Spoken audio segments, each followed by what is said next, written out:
Hello everybody, in today's video I'm going to show you how to add or use custom network in Rainbow Wallet. Rainbow Wallet is a beginner-friendly crypto wallet known for its simplicity and security. It natively supports Ethereum, Polygon or Arbitrum and Optimism. But what if you want to interact with other blockchains like BSC, Avalanche or Phantom?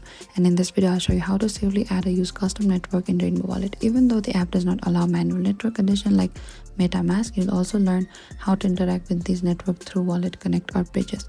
So first you need to your Rainbow Wallet natively support Ethereum, Polygon, Arbitrum, Optimism. To switch between these networks, you need to open to the Rainbow Wallet. Over here, to switch between these networks, you need to select to your wallet name at the top to open the wallet switcher here, and you can select to the network, choose one of the supported network. Your wallet will now show tokens, NFTs and dApps for that network. Since Rainbow Bridge like Avalanche Bridge or BSC Bridge to transfer assets from Ethereum or another supported network, manage those assets on a wallet that supports the custom chain such as MetaMask or the Trust wallet. And that's how you can use custom network in Rainbow Wallet, save even a network icon or manual RPC option.